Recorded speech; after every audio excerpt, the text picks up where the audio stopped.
A couple of months ago, I would have gotten defensive or upset by their teasing, but now I took it in good humor. I knew they were friends, and unlike a group of guys dishing it out, there was no malice.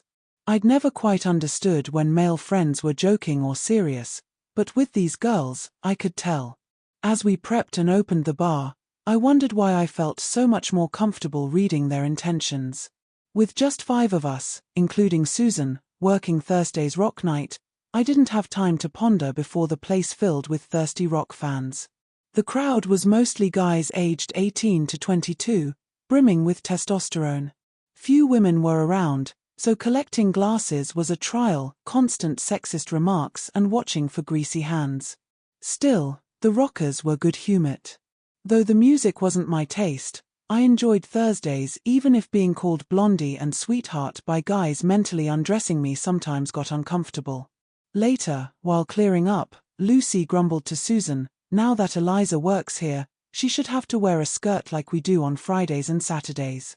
Susan laughed, told her to mind her own business, then got me off the hook by saying my look for the night was to show off Natalie's birthday present.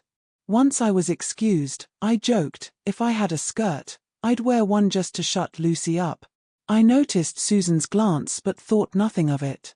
Or, you only say that 'cause you love me, Lucy teased with a sparkle in her eye. So, what's this about your birthday?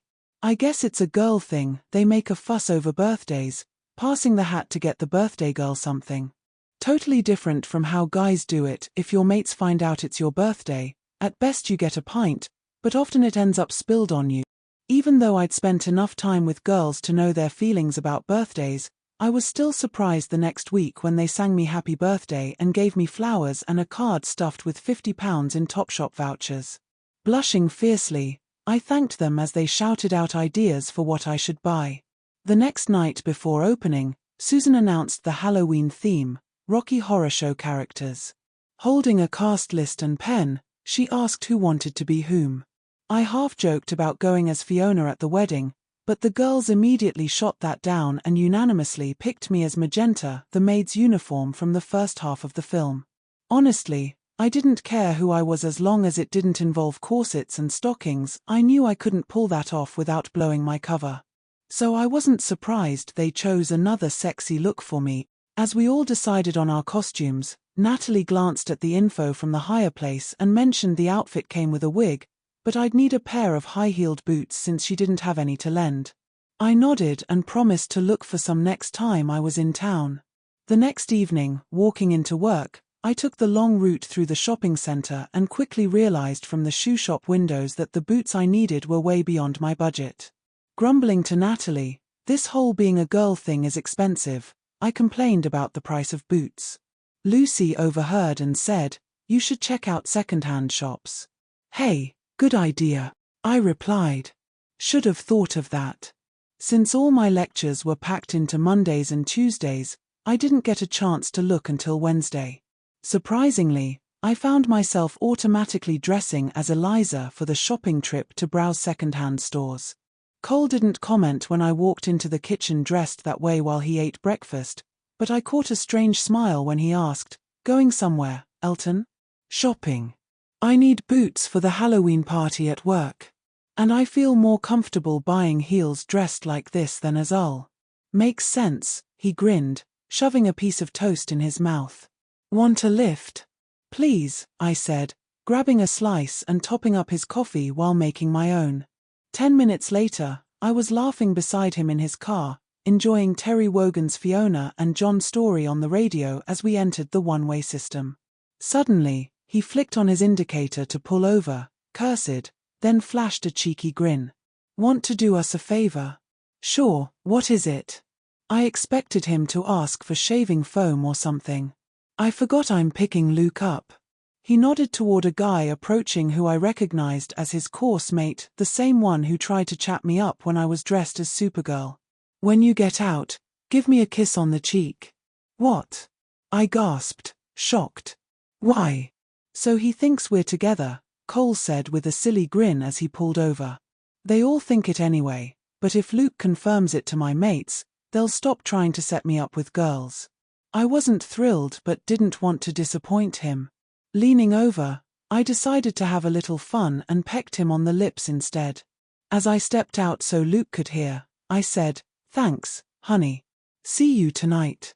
I felt Luke's eyes on my chest as he greeted me, "Hello, Eliza." But I was too pleased with how my kiss affected Cole to care.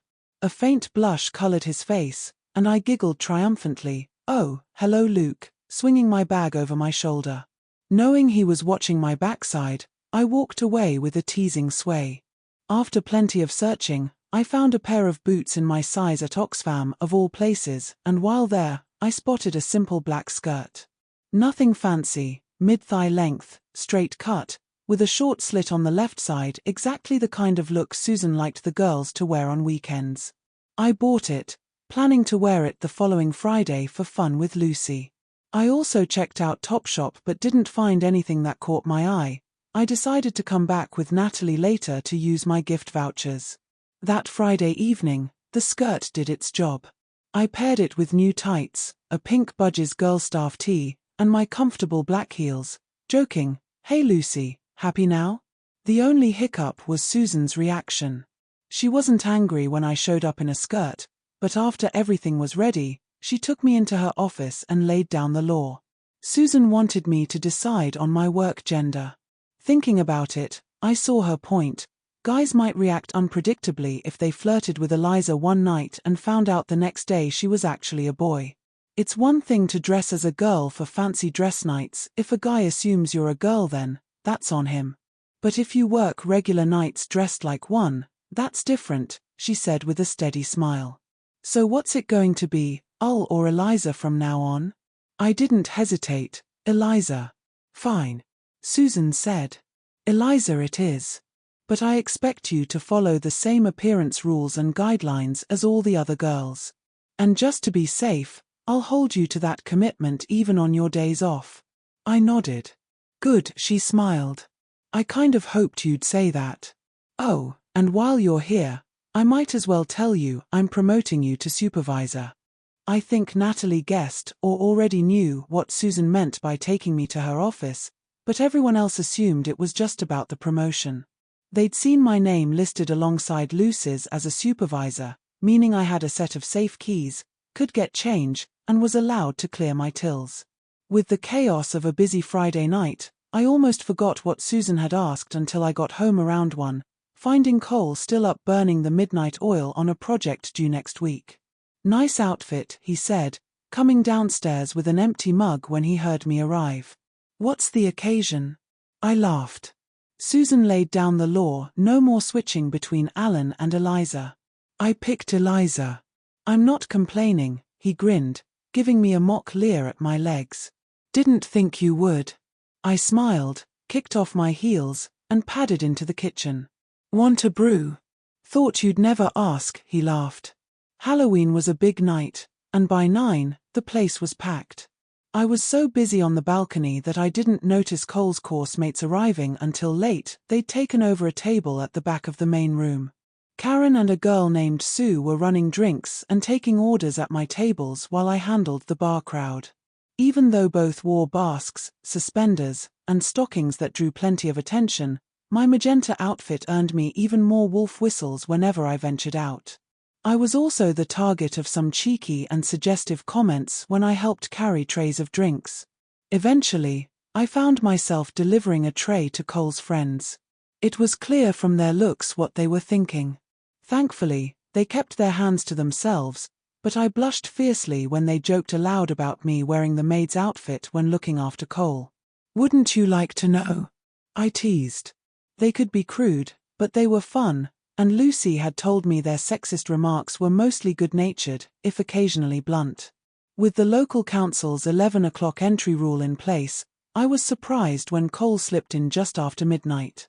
Hey Elton, he said, looking annoyed as he took a free seat at the bar. What are you doing here, Cole? I asked, pouring him a pint. He usually had David until Sunday lunchtime and stayed at his mum's. Don't ask, he snapped. I guessed his ex was causing trouble again. Sorry, sweetie, how'd you get in? Cole half smiled. Told a little white lie. He explained that after a walk to clear his head, He'd come here spontaneously, hoping to get in late. Knowing Susan could bend the 11 p.m. rule for staff partners, he claimed to be my boyfriend to the doorman. They believed him and let him in without checking the list. I felt sorry for Cole. Saturday nights with David were his highlight, but I was too busy to chat much. He did talk, though, and while he didn't comment on my costume except to say I didn't suit being ginger, I caught in his eyes that he really liked my outfit. After a few pints, Cole cheered up and joined us on the dance floor at closing time. We both wore big grins as we did the time warp. Working as Eliza was fun, but it came with downsides. It was expensive. I needed all the beauty products and accessories a real girl buys. Getting ready took longer, no more quick showers after work. I discovered hair straighteners, curlers, and blow dryers, both a joy and a hassle.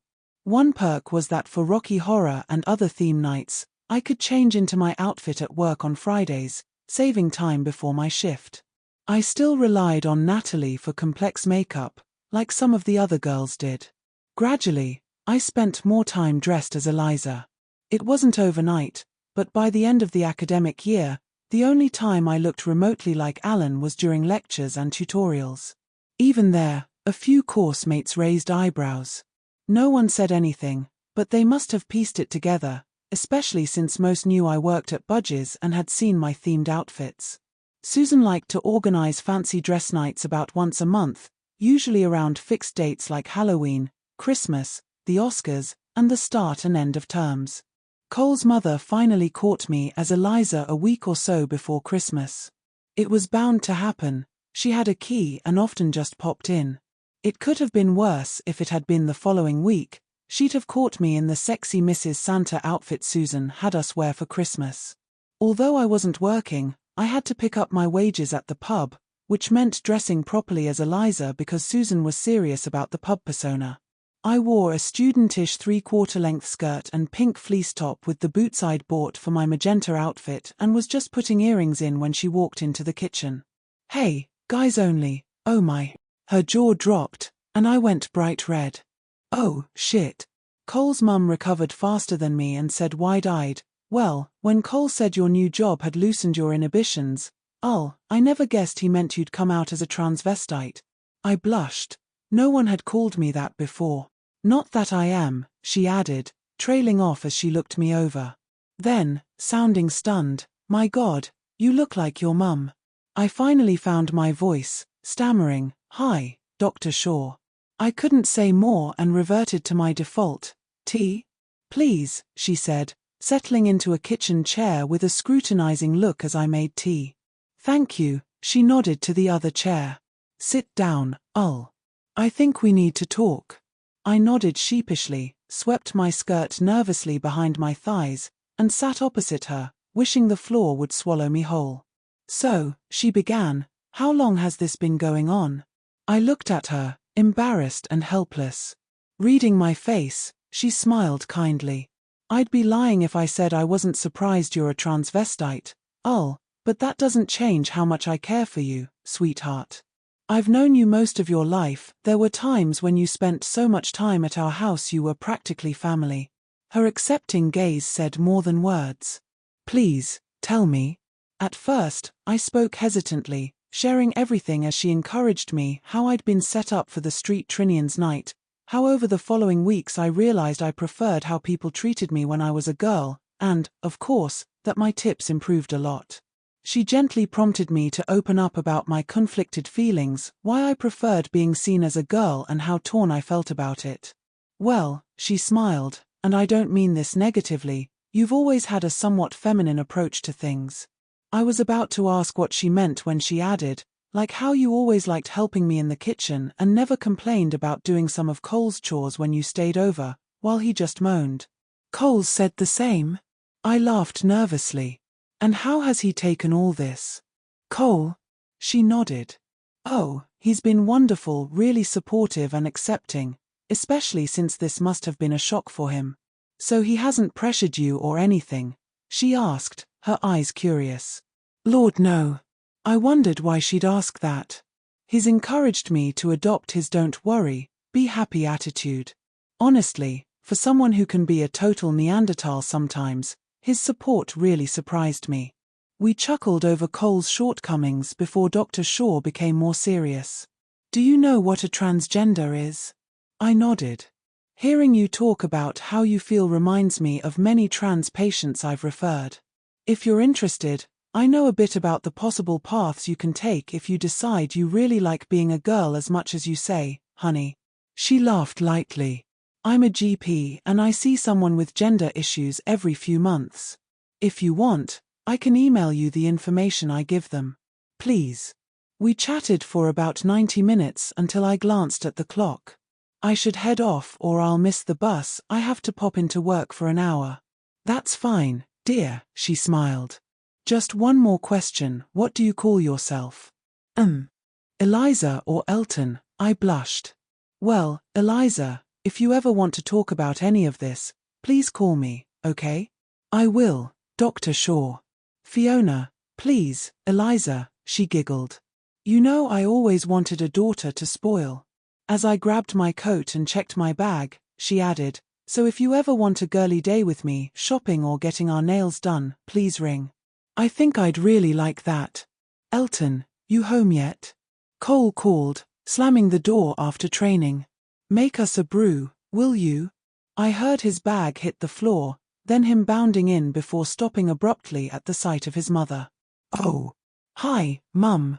I guess you know then. I'm not blind, dear, she smiled at me. Go on, Eliza, I'll make him a cup of tea. Okay, Fiona, I said, feeling self-conscious as I kissed her cheek. Will you still pick me up at 10:30, Cole? Yeah, he nodded, a flicker of anxiety crossing his face as he wondered what we'd been talking about. Talking with Fiona helped a lot. From then on, we spoke regularly on the phone, especially after she sent me the information she had.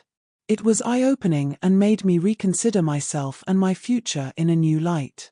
I was still reading through her material when the craziness of Christmas and New Year left me too busy to think about any of it. During the 3 weeks off, I worked 6 nights a week. Apart from joining Cole and Fiona, as Eliza, for Christmas dinner at his mum's, if I wasn't working, I was tackling college work at home. Cole went skiing on Boxing Day and missed the New Year's Eve party at work, which I think he regretted after seeing the photos. Susan had organized a fancy dress night with no set theme, so we chose our costumes from the hire list. After much debate, Lucy and I went as Princess Leia, me in the white dress and buns, and Lucy stunning everyone as Slave Leia from Return of the Jedi. The night was wild and rewarding. Susan paid us double time, and we each made over £60 in tips. Flush with cash and birthday vouchers burning a hole in my purse, I called Fiona early in the new year to see if she wanted to join me for a day of retail therapy. I'm not sure which of us enjoyed it more. Until then, my shopping had been practical, buying only what I needed, but that day with Fiona changed everything. We both laughed when a woman in a shop told her, "Oh, your daughter looks lovely in that," as I tried on a dress. She was right, the simple purple shift dress and jacket looked great. Fiona's eyes lit up as she said, "Doesn't she just? You should get that, Elton." I had no clue when I'd wear it, but I bought it, and that meant finding matching shoes. I'm not sure how Cole felt about this. He probably preferred to keep Eliza away from his mum, but he never said a word to me. I'm pretty sure they had long talks about my growing feminine side. Neither commented on whether they thought I was doing the right thing, but I could tell Fiona thought I was happier as Eliza, and she was right. All my life, I'd struggled to like myself, but as Eliza, I did. It took me a day or two to switch back to Alan when university resumed in early January. Just before Easter, I started feeling odd, tired all the time and physically weaker. I chalked it up to the mounting university workload and the usual spring viruses that swept through campus. But as spring turned to summer, my stamina kept fading, and some clothes no longer fit right. I thought I was losing weight and muscle, but the scale said I'd gained a little. When I mentioned this to Cole during the summer term, he joked I just needed to tone up and suggested I try the Tai Chi classes offered 3 lunchtimes a week at college. I'd never been one for exercise classes, So I wouldn't have bothered if Cole hadn't dragged me to the first Tai Chi session, and to my surprise, I actually enjoyed it. The slow, controlled movements from pose to pose worked wonders on my muscle tone, but they didn't stop the changes in my body. My jeans were fitting a bit looser around the waist but tighter over my backside, and my shirts were tighter across my chest yet looser on my shoulders and waist. When Lucy heard me grumbling that Tai Chi was ending for the summer, she twisted my arm into joining her and Natalie for Pilates classes. Although we never talked about it openly, ever since that kiss in front of Luke when Cole dropped me off after we'd been shopping for Halloween boots, his course mates assumed we were a couple. Cole didn't bother correcting them since it stopped them trying to set him up with girls they knew. Without realizing it, I helped reinforce this impression by always being seen with him as Eliza, and on the rare occasions I socialized with them alone, it was as Cole's date. We'd been close friends most of our lives before Eliza appeared, so neither of us noticed how convincing a couple we looked, even though we publicly denied it. From the teasing I got from my co-workers about my man, it was clear they also assumed we were together. No matter how many times I told them we were just friends, they didn't believe me. Part of this was because the staff had nearly completely changed since I started over a year earlier. This turnover was common in student towns, with people finishing courses, moving away, or switching jobs to fit their schedules or spend more time with partners. The only exceptions were Lucy, a local, and Sue, who started around the same time as me. I don't know if Susan ever told them the truth, but none of the new staff were told who I really was, they just knew Eliza. Toward the end of the academic year, after a busy shift, I was drying off after a shower when I noticed my pointers were unusually sensitive, almost painful as I toweled myself. With exams going on, I forgot about it, assuming my skin had become more sensitive to the fabric conditioner I used. A few weeks later, the same discomfort returned, and by summer, the itching became maddening. My pointers would even get erect, poking through my t-shirts like tiny bullets. After one particularly awful day of itching, I examined myself in the mirror and noticed they looked pinker and slightly swollen. I spent a couple of weeks worrying I might have cancer and even asked Fiona about the symptoms during a nail appointment. Too embarrassed to admit it was me, I made up a story about a college friend with chest cancer and asked how it started. By the time I got the courage to talk to Fiona, the pain was fading, and her description of early symptoms didn't match mine, so I stopped worrying, though the swelling and some tissue behind my pointers remained. Maybe if I'd spent the summer alone like last year, things would have felt different. But Cole needed university resources for his dissertation, so he skipped his usual States trip and took a laboring job on a building site instead. Though always fit and sporty, the reality of manual labor shocked him. Despite the daily grind of hauling bricks and cement, he enjoyed the macho environment. The physical work boosted his already impressive physique, and he didn't hide how much he liked the effect it had. Even though I knew the real reason was to finish his dissertation early, deep down I liked to think he stayed home to be with me. Unaware of it at the time, my brain was slowly rewiring itself to match the unnoticed changes in my body. Since we both worked full-time, we saw each other only as much as during term time. Apart from Sundays and Mondays when I was off, unless he came to the pub, we barely spent an hour together each evening. After a rough first couple of weeks on site, Cole found his feet and seemed to benefit from getting to know people from backgrounds without the advantages he'd taken for granted. Not that it was a slight on any working-class students he knew I was one, but attending university indicated an intellectual drive his new co-workers lacked. For me, the downside was meeting his building site mates, a surreal mix of excitement for the girl blossoming in me and humiliation for the fading male. It was probably my own fault, but working full-time, I saw no reason to look like Alan outside university, where he mostly existed. Without that need, it was easy to spend the entire summer break living as Eliza. The first time I met Cole's workmates was when he forgot his packed lunch and called me during his brew break to ask if I could drop it off on my way to our fortnightly big shop. Unaware of what awaited, I arrived at the site, suddenly aware of the burly builder's eyes on me. I'd heard the stories about builders' whistles but never understood until I experienced it firsthand. Well, "Darling, what's a pretty little thing like you doing here?" the site foreman asked as I knocked on the office's porter-cabin door. Blushing deeply as he stared at my chest, I said, hi, I'm Elton," holding up his lunchbox. "Is Cole around? He forgot his lunch this morning." The foreman just nodded and bellowed, "Hey, Adam, give young Cole a shout, will you, mate? His bird's here with his bait."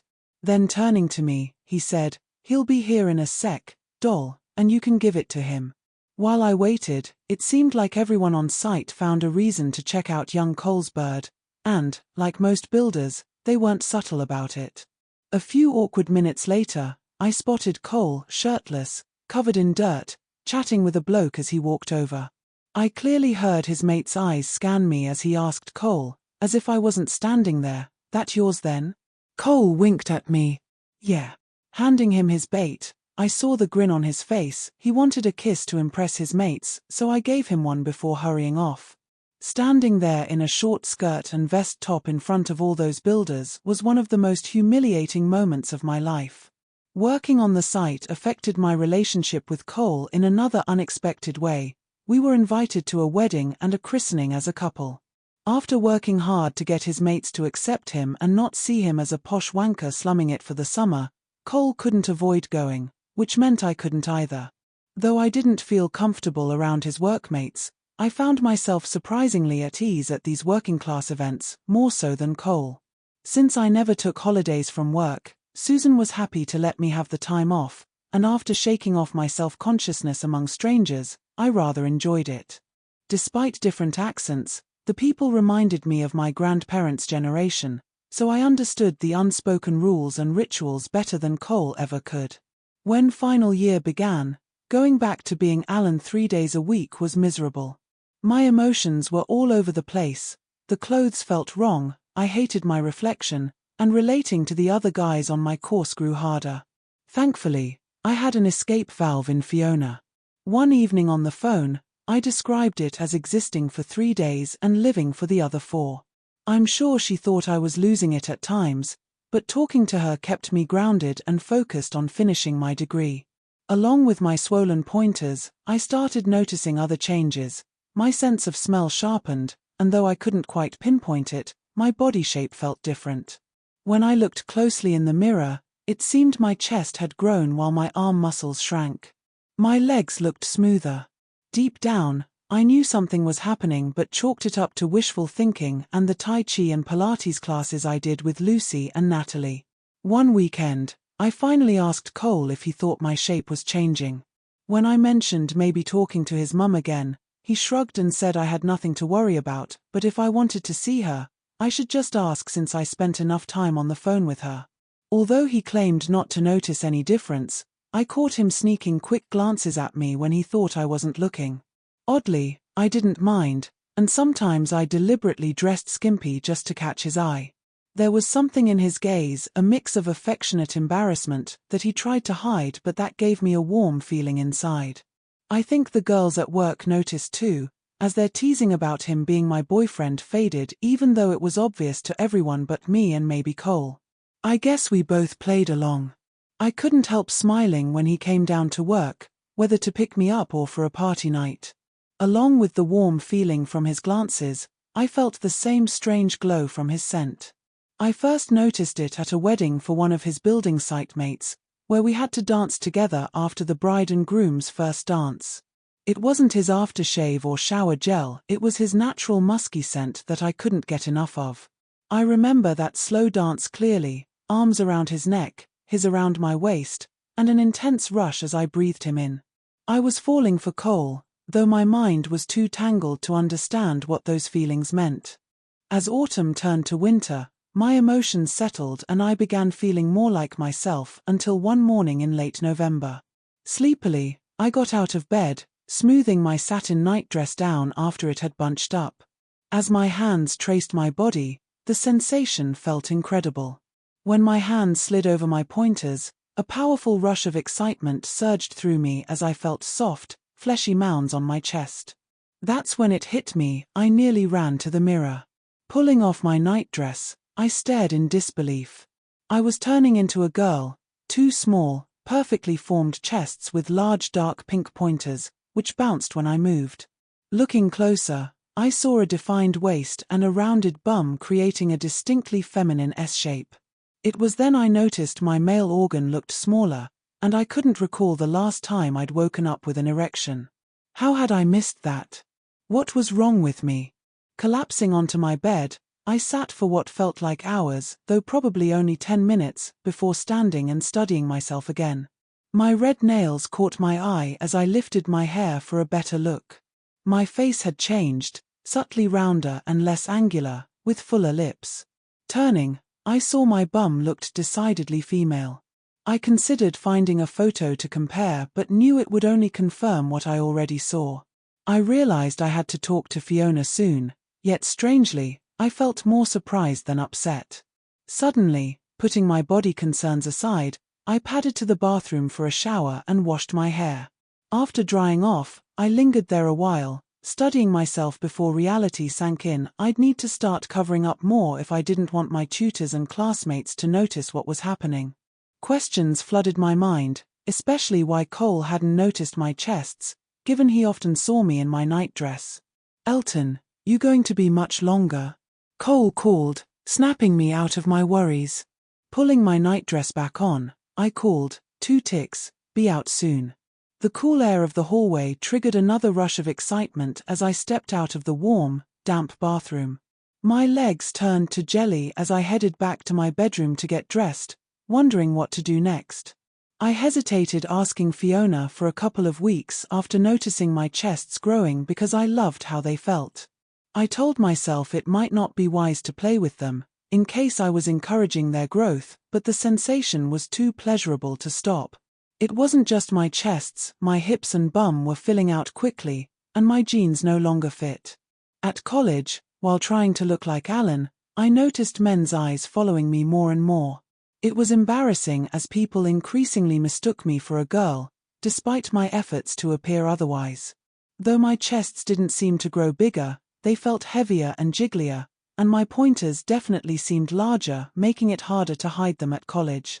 Things came to a head one morning when I overheard a guy outside the corner shop tell his friend, "Wouldn't mind cracking that one, love a bird with a tight, pert ass and small but perfectly formed tits." That's a damn fine ass," his mate agreed, laughing. That was when I knew I couldn't put it off any longer. I called Fiona as soon as I got home. It had been about 6 months since I first noticed changes when I rang her mid-morning, asking if she could come by while Cole was out. "No problem, honey, when?" she asked. "As soon as possible," I said, feeling like I might cry. "Is he out today?" "Yes, all day," I replied, unaware she thought we'd had a huge fight and he'd turned into a Neanderthal. "I'll be there at 12:30, right after morning surgery." I sat at home, anxious, until I heard the door open and Fiona call, "Elton?" She appeared shortly after, looking concerned. "What's he done?" "Who?" "My idiot son, who else?" she said, giving me a hug. "Cole?" "Nothing," I said, blushing. "So what's up? You sounded like you were about to cry, sweetheart." I blushed and pulled up my t-shirt to show her the growths on my chest. "Oh my," she said. "May I examine them?" I nodded sheepishly, biting my tongue as I almost melted under her calm touch while she gently kneaded and probed my chests, asking questions. Did I need to shave yet? I said no. "What about erections?" she asked bluntly, as her fingers carefully examined my pointers. I gasped, blushing, and admitted I hadn't had any recently. She grimaced when I told her and muttered, mostly to herself, that I lacked a pronounced Adam's apple or deep voice. She asked if I'd ever developed mature male body hair. I had to ask what she meant before telling her I hadn't, at least not since I started using depilatory cream. Fiona nodded. "Well, there's no health reason to worry about these." She lifted my small chests. If these were on an adolescent girl, I'd say she had perfectly normal A-cup chests. "Oh." I wasn't sure whether to feel relieved. "Have they been itchy or irritated?" she asked, pulling out her blood pressure cuff and wrapping it around my arm. "Yes, but not as much as a month ago." "Pity," she murmured, taking my blood pressure. Satisfied with the reading, she told me to put my top back on. That's normal, so no vascular problems. Aside from not being a girl, you needn't worry about hormonal complications. She packed away the cuff. Now, you said you used depilatory cream, which one? I told her, and she nodded. That explains part of it. That stuff has hormonal components. How long have you been using it? Since I started dressing as Eliza, July last year. 16 months then, she mused. About that. What else do you use? I listed my usual skincare products, and she nodded again. I don't know the brands, but from what you've said, I suspect your mature male physiology hadn't fully developed when you started using the cream and other hormone-based treatments. What's happened to me, Fiona? I asked, suddenly on the verge of tears. It's pretty clear you've experienced a significant hormonal imbalance in your endocrine system. I'd guess it was triggered by the hormone-based creams and beauty products you've been using. Don't worry too much, imbalances like this aren't uncommon in adolescent males. Though rare at your age, it can happen, especially with prolonged exposure to even low doses of feminizing hormones, which you clearly have. Oh, I wasn't sure if I should feel relieved or not. So this is my own doing. Fiona didn't answer right away. Instead, she gently squeezed my hand and said, So, tell me, how long ago did you start noticing these changes, honey? Because it's obvious it's been going on for a while. Your pointers clearly show milk duct development. About 6 or 7 months, I replied, then shared the whole story, losing muscle mass, mood swings, everything. That long? She asked. I nodded. Why didn't you tell me sooner? Fiona laughed softly, adding, Don't bother answering that, honey. Honestly, if I hadn't enjoyed your company as a surrogate daughter, I probably would have noticed something myself before it got this far. I was about to ask where here was, but she just smiled and said, Go pop the kettle on, honey, I need to pee. I guessed she was rummaging through my bathroom cabinet while I made the tea. When she returned, I handed her a cup and asked, So, where is here? Well, from what I've seen and what you've told me, you've basically entered a second puberty. Oh. I'm guessing you hadn't reached full androgen saturation to mature fully when you started dressing as Eliza for work last year. Because your physiology wasn't fully mature, the hormonal effects of the depilatory cream and probably some other hormone-based beauty products you use pushed you past the threshold needed to develop secondary feminine characteristics. So far, it's mainly chest tissue and changes in your shape. My hips and bum? Fiona nodded, then asked how I felt about the changes. I shrugged, but when she gave me a look, I admitted I liked them. Then I asked what I could do. Well, that depends. On what? On you, dear. She smiled kindly. I can't tell you what to do, but I can explain your options. And they are. Fiona gave me a quizzical look. You might not like this, but one option is to stop being Eliza. A few months on testosterone would halt the changes and restart the development of your masculine secondary characteristics. But I'm afraid your chest tissue has developed too far. It would require a mastectomy to reverse. I don't want that, I blurted. I like being Eliza and don't want surgery. I know, honey. But with this level of development, surgery is the only way to have a normal male chest. I don't want my chests cut off. I half-sobbed. What else can I do? Well, I could prescribe testosterone if you're okay with having a somewhat feminized chest. I heard the but in her tone and asked, But? You'd likely lose the ability to easily or convincingly pass as Eliza. I grimaced. Is that it? You could just continue living mostly as Eliza. Or, more radically, I could prescribe a maintenance dose of estrogen and refer you to a transgender program like I would with a trans patient. What would you recommend, Fiona? I looked at her helplessly. I'm not sure I can or want to advise, love, she said with a rueful smile. I'm conflicted. Why?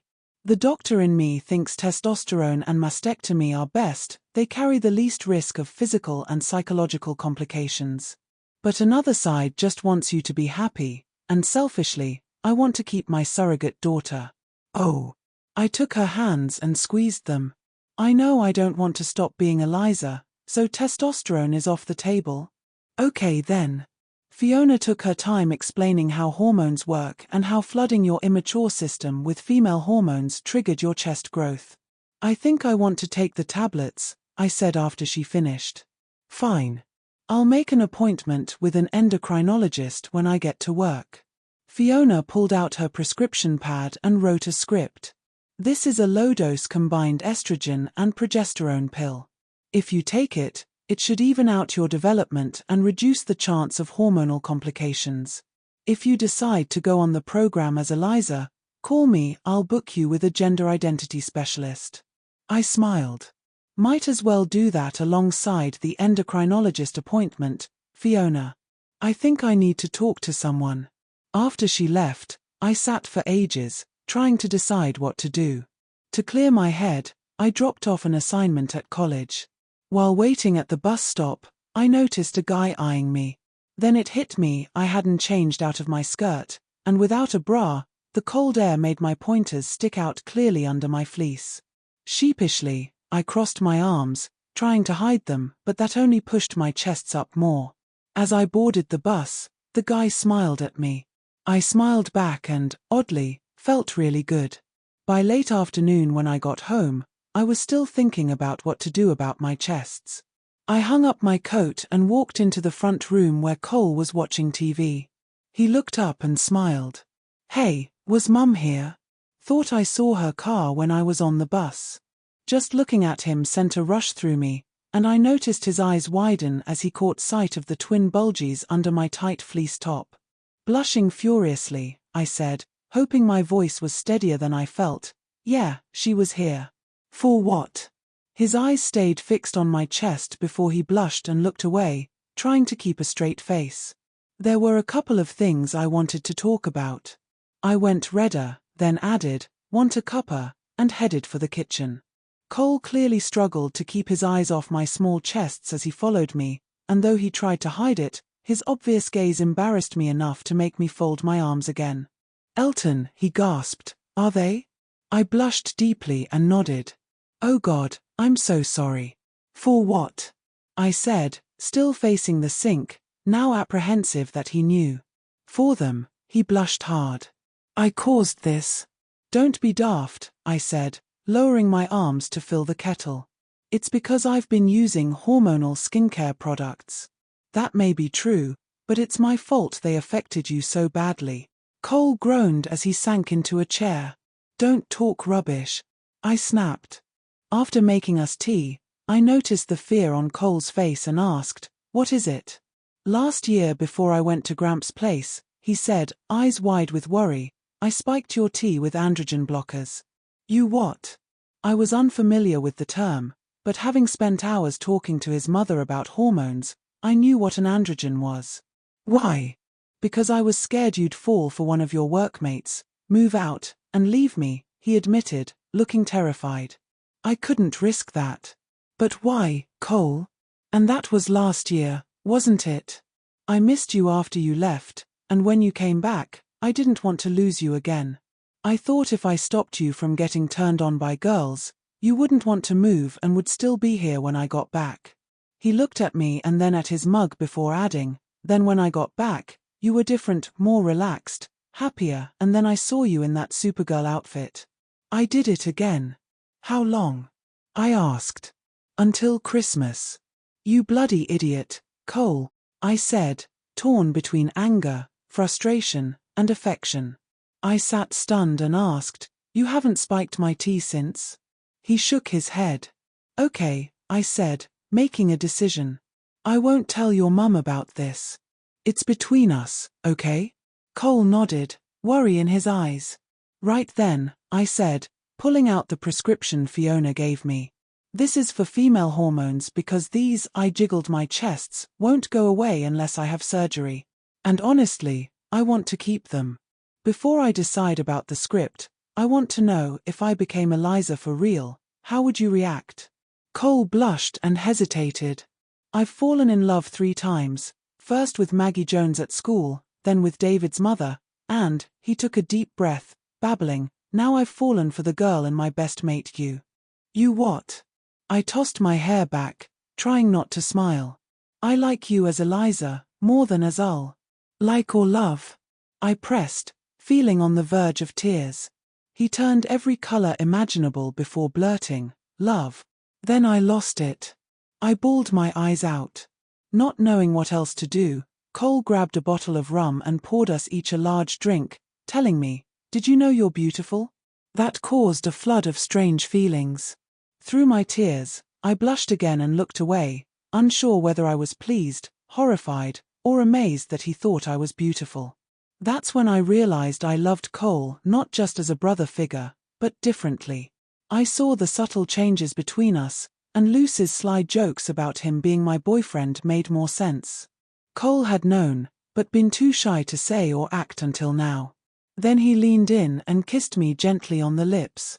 I looked down, blushing furiously as he said, "I really want you to call Mum and tell her you want to take the pills and be Eliza." I couldn't meet his eyes, but he gently raised my chin. As he tilted my face toward him, I melted. With a possessive edge, he kissed me again, and soon we were necking like teenagers, his hand hesitantly moving up to my chest, and it felt incredible. After a while, I lost track of what was happening. Cole wanted to keep going, but I pushed him away. "I need to go or I'll be late, Cole." "Must you?" he grumbled. "Yes, I must." I smiled. "You might not have to work, but I do." That night, I wasn't quite with it, and eventually Susan noticed and took me aside. As usual, she didn't beat around the bush. "What's up, Elton?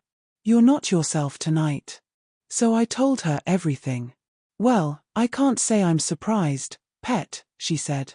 "Having watched you blossom this past year, I half expected this would happen." "Why's that?" "You've become just like the other girls, to the point I hardly remember what you were like as Ul. So the real question is, now that you're living as Eliza for real, what do you want?" I shrugged. "I like myself as Eliza, something I never honestly said about Alan, but beyond that, I just don't know." "Well then, sweetie, I think taking the pills and joining the program your doctor friend recommended is the right path for you."